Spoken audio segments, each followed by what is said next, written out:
something that no one is talking about, at least that I've experienced in this game, is the volume of different animations there are for the types of weapons you're using, even in the same class.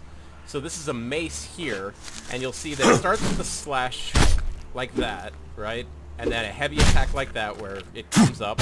But then you get the special attack, which is this, right? So that's a mace. Then we can also equip a sword. And in a one-handed sword, the animations are a little bit different. They're similar, but they're not identical. Some of them are the same. And then for the special attack, we get a charge, which can stun enemies when used.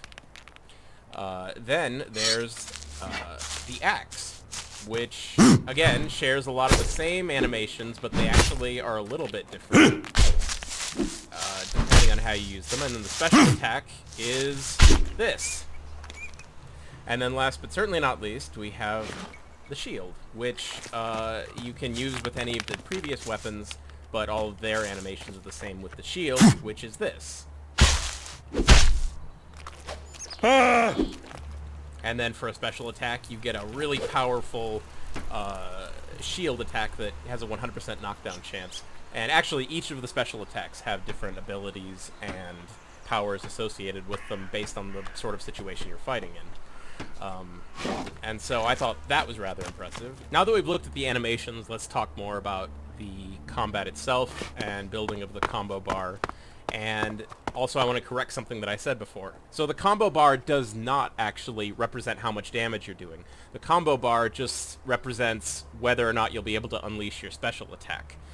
The two are actually different.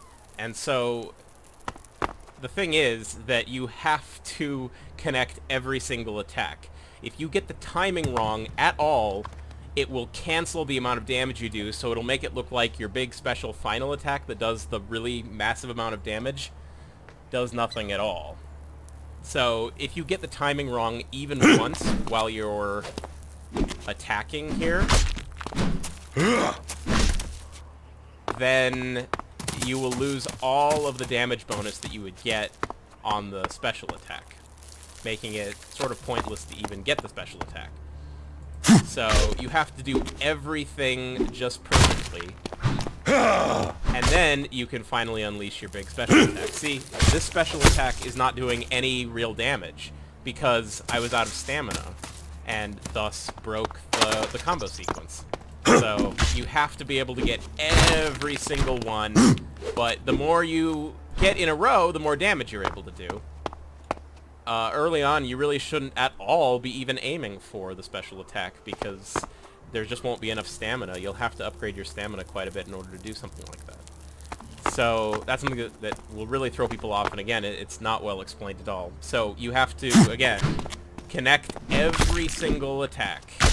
And if you miss one even by just a tenth of a second, you'll lose the entire damage that you've built up, so it'll make it seem like you're not doing any damage at all. Okay?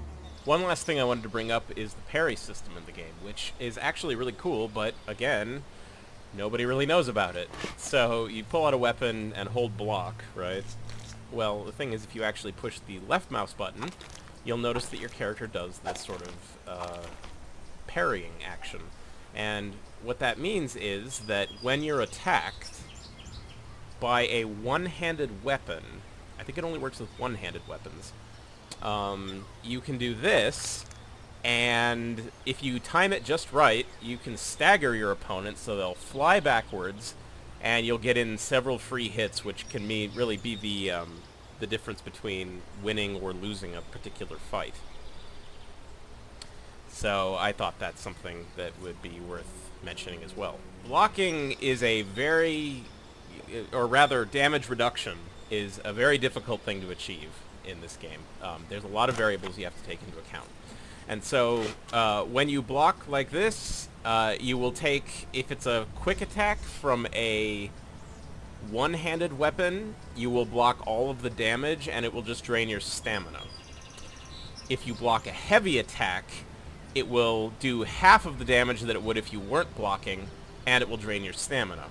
You could also roll, but it will drain your stamina, although it appears to be fully iframed, which means you're invincible. And the final option then is obviously the Parry Attack, or use a shield.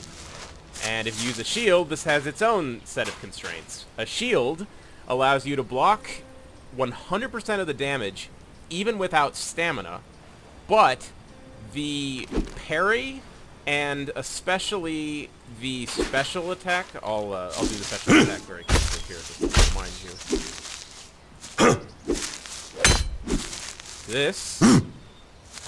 That right there, has a 100% knockdown chance, but it does almost no damage at all. You'll do way more damage with this.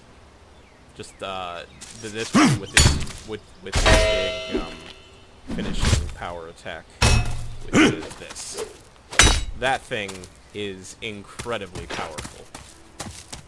And so, yeah, I think that about covers all of this setup. I'd really like to run some sort of an instruction, like a demonstration video, but I think that my character's way too early in the game right now. I need to actually be playing this game. But I think that that sort of covers the basics of one-handed melee combat. Now, there are a lot of other things, other options in this game. There's also two-handed melee combat, guns, and apparently bow is considered a gun. And then there's heavy weapons, which are like rocket launchers and things like that. And then there's magic. And finally, there's also energy weapons in the game. And each of those has their own set of standards and strengths and minuses. But it seems that most people tend to follow melee sword-based combat in these types of games, and that's what I decided to cover here.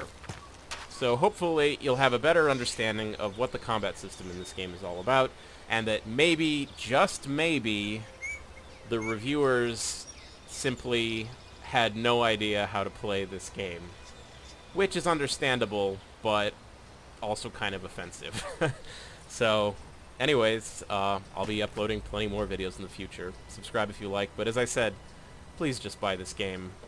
It is just astonishing how good it is. I mean, I don't think I've actually had this much fun in a action RPG since I don't even, I mean, honestly, it's probably gonna be Night of the Raven. I can't think of anything that's even come close to this as far as a mixture of quests and combat and characters and just all around fun. So, alright, I'll see you guys later. Bye.